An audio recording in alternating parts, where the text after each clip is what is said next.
अनिरुद्ध जब झनक को घर वापस लेकर आता है, पूरे बोस हाउस का माहौल जैसे अचानक बदल जाता है। अर्शी के चेहरे पर पड़ा अविश्वास साफ झलकता है और अदिति के मन में उठती बेचैनी किसी तूफान की तरह फैलने लगती है। पर असली भूकंप तो रात होने के बाद आता है, जब ऋषि अपने कमरे में एक ऐसी खामोशी में कैद हो जाता है जो शब्दों से कहीं ज्यादा तेज चीखती है।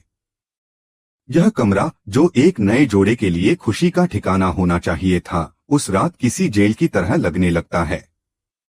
अदिति धीरे से वहां दाखिल होती है, सोचती है कि वह अपनी जीत मनाएगी, लेकिन सामने खिड़की के पास खड़ा ऋषि उसे नजरअंदाज करता हुआ सिर्फ झनक के कमरे की जलती लाइट पर निगाहें टिकाए रहता है। अदिति उसके कंधे पर हाथ रखती है, पर जैसे उसका स्पर्श ऋषि तक पहुंच ही नहीं पाता। उस एक पल में अदिति समझ जाती है कि उसने शादी भले कर ली हो, लेकिन पति का दिल उससे कोसों दूर है। यही एहसास उसके दिल में एक ऐसी गांठ बांध देता है जो आगे चलकर नफरत का पहाड़ बन जाएगी। कैमरा ऋषि के चेहरे के करीब आता है, उसकी आंखों में झनक को खो देने का दर्द तैर रहा है। उसका मन खुद को कोस रहा है कि कैसे उसने तलाक देकर अपनी जिंदगी की सबसे बड़ी गलती कर दी। अदिति की उम्मीदें उसी क्षण टूटती हैं, जैसे कोई शीशा गिरकर बिखर जाए। वह आईने के सामने खड़ी होकर खुद से पूछती है कि क्या वह कभी ऋषि का दिल जीत पाएगी, पर जवाब सिर्फ खामोशी में डूबा मिलता है। वह पूरी रात करवटें बदलती रहती है और सुबह उसकी आंखों में नींद नहीं, बल्कि बदले की आग जल रही होती है। अगली सुबह का ब्रेकफास्ट सीन बोस हाउस के इतिहास का सबसे धमाकेदार सीन साबित होता है। जैसे ही सब टेबल पर बैठते हैं, अनिरुद्ध नौकरों से कहता है कि सबसे पहले खाना झनक को दिया जाए। यह बात अर्शी के गले से नीचे नहीं उतरती। उसकी प्लेट खाली रहती है, जबकि झनक की प्लेट भरकर उसके सामने रख दी जाती है। यह सिर्फ खाना परोसना नहीं, बल्कि प्राथमिकताओं का एक नया क्रम तय करना होता है। अर्शी गुस्से से प्लेट धक्का देकर उठ खड़ी होती है और कहती है कि वह उस लड़की के साथ नहीं बैठ सकती जिसने उसका घर तोड़ा है। अनिरुद्ध बिना गुस्सा किए शांत स्वर में कहता है कि फिर उसे अपने कमरे में अकेले खाना खाना पड़ेगा, क्योंकि अब झनक इस घर का हिस्सा है और परिवार के साथ ही बैठेगी। यह अपमान अर्शी को अंदर तक झकझोर देता है। उसकी आंखों में गुस्से की ज्वाला भड़क उठती है। वह चिल्लाती है कि यह घर उसकी मेहनत से बना है, लेकिन अनिरुद्ध मुस्कुराते हुए जवाब देता है कि यह घर सबका है और अब झनक की भी उतनी ही जगह है जितनी बाकी की। ब्रेकफास्ट के तुरंत बाद अर्शी अपने कमरे में जाकर आईना तोड़ देती है और यह छोटा सा पल उसके विलेन बनने की शुरुआत साबित होता है। दूसरी तरफ घर के बाकी लोग इस नए तनाव की फुसफुसाहट में खो जाते हैं। अर्शी की चालाक मां सृष्टि भी बोस हाउस में आ धमकती है और मां बेटी मिलकर झनक को मानसिक रूप से तोड़ने की योजना बनाती हैं। उनका मकसद झनक को चोट पहुंचाना नहीं, बल्कि उसे पागल साबित करना होता है ताकि अनिरुद्ध उसे घर से निकाल दे। गैस लाइटिंग का खेल शुरू होता है। कभी ऋषि की फाइल गायब हो जाती है, कभी अदिति के गहने, और हर बार सबूत झनक के कमरे के पास मिलने लगते हैं। अदिति झनक को देखकर मीठे स्वर में कहती है कि शायद उसे ध्यान नहीं रहता और चीजें भूल जाती है, जिससे झनक खुद ही अपने दिमाग पर शक करने लगती है। किचन में अर्शी झनक को अकेला पाकर कहती है कि वह उसे इस घर में रहना नहीं देगी। झनक डरते हुए भी चुप रहती है, लेकिन उसके मन में दर्द की परतें जमा होने लगती हैं। सृष्टि अर्शी से कहती है कि वह धैर्य रखे, वे झनक को धीरे धीरे तोड़ेंगी। आने वाले दिनों में घर की छोटी छोटी चीजें बदल दी जाती हैं और इल्जाम झनक पर थोप दिया जाता है। सोशल मीडिया पर सेव झनक ट्रेंड करने लगता है, क्योंकि दर्शकों को झनक की मासूमियत साफ दिखती है। लेकिन जिस बात का अर्शी और अदिति को अंदाजा नहीं होता, वह यह है कि अनिरुद्ध पहले से ही तैयार बैठा है।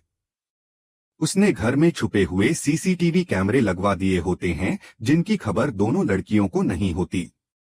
एक दिन जब अर्शी बैठकों के बीच झनक पर गहने चुराने का आरोप लगाकर पुलिस बुलाने की धमकी देती है, अनिरुद्ध शांत स्वर में अपना फोन निकालता है और सबके सामने फुटेज चला देता है। वीडियो में साफ दिखता है कि गहने अर्शी और अदिति ने ही छुपाए थे। कमरे में सन्नाटा छा जाता है। अर्शी का चेहरा सफेद पड़ जाता है और सृष्टि भागने की कोशिश करती है, पर अनिरुद्ध उसे रोककर कहता है कि अब सच्चाई सामने आ चुकी है। यह पल दर्शकों के लिए किसी क्लाइमेक्स से कम नहीं होता। ऋषि दृश्य देखकर स्तब्ध रह जाता है। पहली बार वह झनक के लिए खड़ा होता है और अदिति पर चिल्लाता है कि उसने कभी नहीं सोचा था कि वह इतना नीचे गिर सकती है। अदिति सफाई देने की कोशिश करती है, लेकिन ऋषि बीच में ही कह देता है कि यह प्यार नहीं, साजिश है। यह उनके रिश्ते में पहला बड़ा टूटन साबित होता है। झनक, जो अब तक हमेशा चुप रही थी, पहली बार साफ शब्दों में कहती है कि वह किसी का बुरा नहीं चाहती, लेकिन अब चुप नहीं रहेगी। यहीं से कहानी नया मोड़ लेती है। अनिरुद्ध झनक को न सिर्फ घर में बल्कि अपने बिजनेस में भी जगह देने का फैसला करता है। वह उसे कंपनी में एक ऊंचा पद देने वाला होता है, जिससे अदिति और अर्शी दोनों के पैरों तले जमीन खिसक जाती है।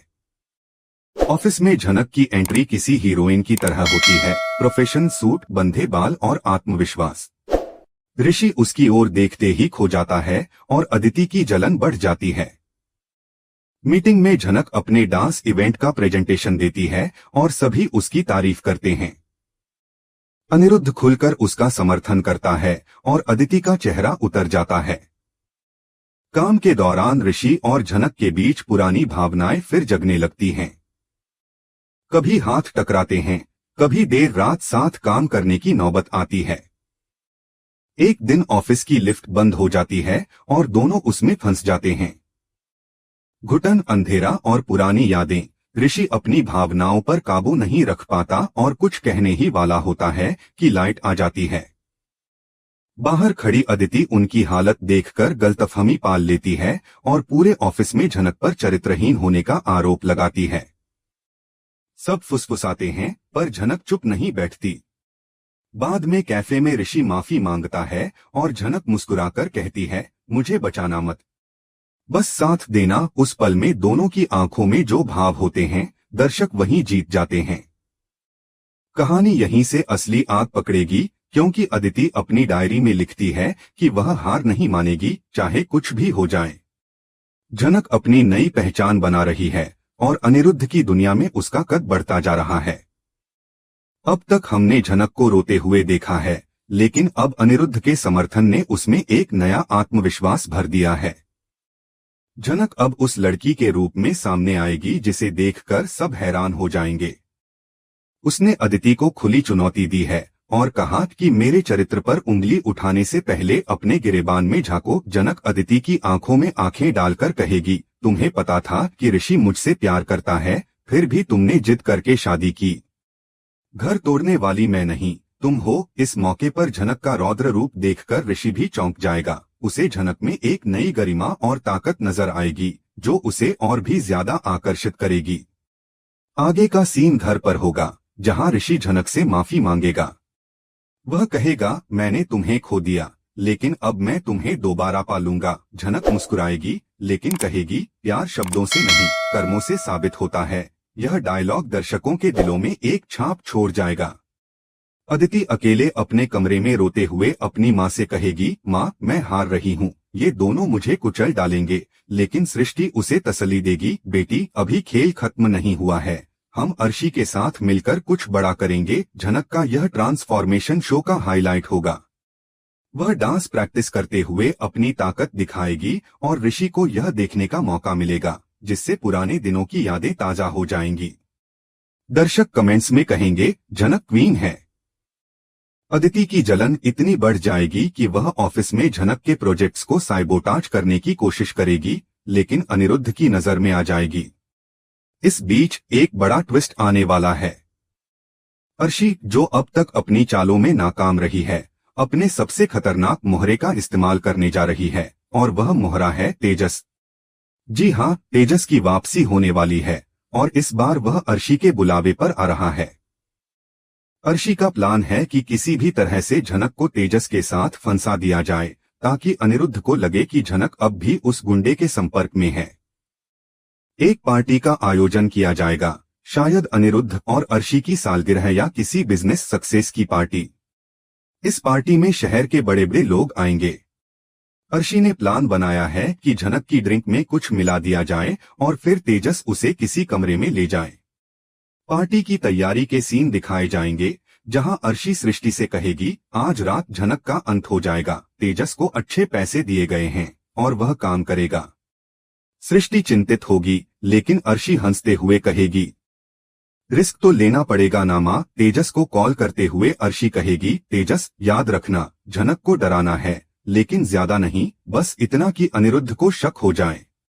पार्टी की थीम ग्लैमरस होगी और डेकोरेशन में लाइट्स और फूलों की भरमार होगी, लेकिन अंदर ही अंदर साजिश रच रही होगी। झनक, जिसे अर्शी ने पुराने कपड़े पहनने पर मजबूर करने की कोशिश की थी, एक बेहद खूबसूरत गाउन में सीढ़ियों से उतरेगी जो उसे अनिरुद्ध ने गिफ्ट किया होगा। झनक की खूबसूरती देखकर ऋषि अपनी पलकें झपकाना भूल जाएगा और अदिति के हाथ से जूस का ग्लास गिर जाएगा। मेहमान तालियां बजाएंगे और कहेंगे वाह क्या एंट्री है, लेकिन असली खेल पर्दे के पीछे चल रहा होगा। तेजस वेटर के भेष में या किसी गेस्ट के रूप में पार्टी में घुसेगा। जब झनक को चक्कर आने लगेंगे तो तेजस उसे सहारा देने के बहाने ऊपर वाले कमरे की तरफ ले जाएगा। अर्शी और सृष्टि दूर से यह देखकर मुस्कुराएंगे कि उनका प्लान काम कर गया। लेकिन जैसे ही वे कमरे का दरवाजा खोलने के लिए आएंगे, उस समय अनिरुद्ध और मेहमानों के साथ कमरे की ओर जाएंगे। यह सीन तनावपूर्ण होगा और कैमरा तेजस के चेहरे पर फोकस करेगा, जो झनक को डराने की कोशिश करेगा। झनक कमजोर अवस्था में भी लड़ाई जारी रखेगी। वह तेजस से कहेगी तुम्हें अर्शी ने भेजा है, मुझे पता है, लेकिन तभी ऋषि अपनी पत्नी को तलाशता हुआ ऊपर जाएगा और यह घटना पलट जाएगी। अनिरुद्ध, जो पहले से ही चिंतित था कि झनक की सुरक्षा खतरे में है, वहां पहले से पहुंच जाएगा। शायद यही एक और ट्विस्ट होगा, क्योंकि ऋषि को झनक की बेचैनी दिख जाएगी और वह तेजस का पीछा करेगा। जब अर्शी पूरी भीड़ के साथ कमरे का दरवाजा खोलेगी तो उसे उम्मीद होगी कि झनक और तेजस आपत्तिजनक हालात में मिलेंगे, लेकिन दरवाजा खुलते ही सबके होश उड़ जाएंगे। तेजस जमीन पर पड़ा हुआ लहूलुहान होगा और उसके ऊपर खड़ा होगा ऋषि, शेर की तरह दहाड़ता हुआ। ऋषि ने तेजस को बुरी तरह पीटा होगा। झनक कोने में सहमी हुई खड़ी होगी। ऋषि चिल्लाएगा कौन हो तुम? झनक को छूने की हिम्मत कैसे हुई? तेजस कराहते हुए कहेगा। अर्शी, इस लाइन को सुनकर सभी स्तब्ध रह जाएंगे। पार्टी में अफरा-तफरी मच जाएगी और मीडिया आ जाएगी। अर्शी सफेद पड़ जाएगी और सृष्टि भागने लगेगी। यह सीन ऋषि के प्यार का सबसे बड़ा सबूत होगा। वह भरे समाज के सामने अपनी पत्नी अदिति की मौजूदगी में चिल्लाकर कहेगा, अगर किसी ने झनक को हाथ भी लगाने की कोशिश की तो मैं उसे जान से मार डालूंगा। अर्शी का प्लान उल्टा पड़ जाएगा और अनिरुद्ध गर्व से ऋषि के कंधे पर हाथ रखेगा। पुलिस तेजस को ले जाएगी, लेकिन जाते जाते तेजस अर्शी की तरफ इशारा कर देगा या कुछ ऐसा बोलेगा जिससे अनिरुद्ध को शक हो जाएगा कि तेजस को बुलाया किसने था। पार्टी खत्म होने के बाद घर में सन्नाटा छा जाएगा। अदिति रोते हुए ऋषि से कहेगी, तुमने मेरे लिए ऐसा कुछ नहीं किया, लेकिन उस लड़की के लिए ऋषि जवाब देगा, क्योंकि वह मेरी जिंदगी है। अदिति, तुम कभी नहीं हो सकती। अगले दिन मीडिया हेडलाइंस बनाएंगे, बोस फैमिली में ब्लड शेड। क्या है राज? यह ट्रैक शो की टीआरपी को आसमान छूने पर मजबूर कर देगा। इस ट्रैक के बाद का हिस्सा कोर्ट रूम ड्रामा में बदल जाएगा, जहां अदिति घरेलू हिंसा और मानसिक प्रताड़ना का केस फाइल करने की धमकी देगी।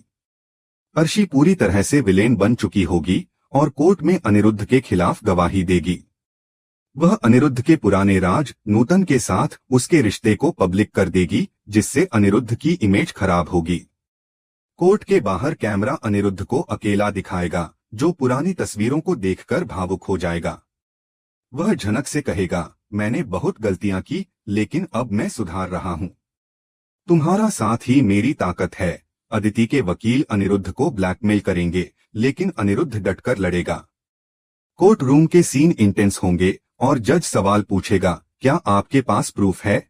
इस पर अर्शी झूठे डॉक्यूमेंट्स पेश करेगी, लेकिन तभी झनक अपनी चुप्पी तोड़ेगी और कोर्ट में खड़ी होगी। झनक की गवाही पूरे केस का रुख पलट देगी और यह साबित होगा कि अनिरुद्ध ने अपनी गलती सुधारी है, जबकि अर्शी और अदिति ने उसका जीना हराम किया है। कोर्ट में एक ऐसा सबूत सामने आएगा जो अब तक छुपा हुआ था, शायद डीएनए रिपोर्ट या नूतन की कोई पुरानी डायरी। जज हैरान रह जाएगा और अदिति का चेहरा सफेद पड़ जाएगा। इस गवाही के दौरान ऋषि रोते हुए कहेगा, झनक तुम मेरी हीरो हो। झनक कहे,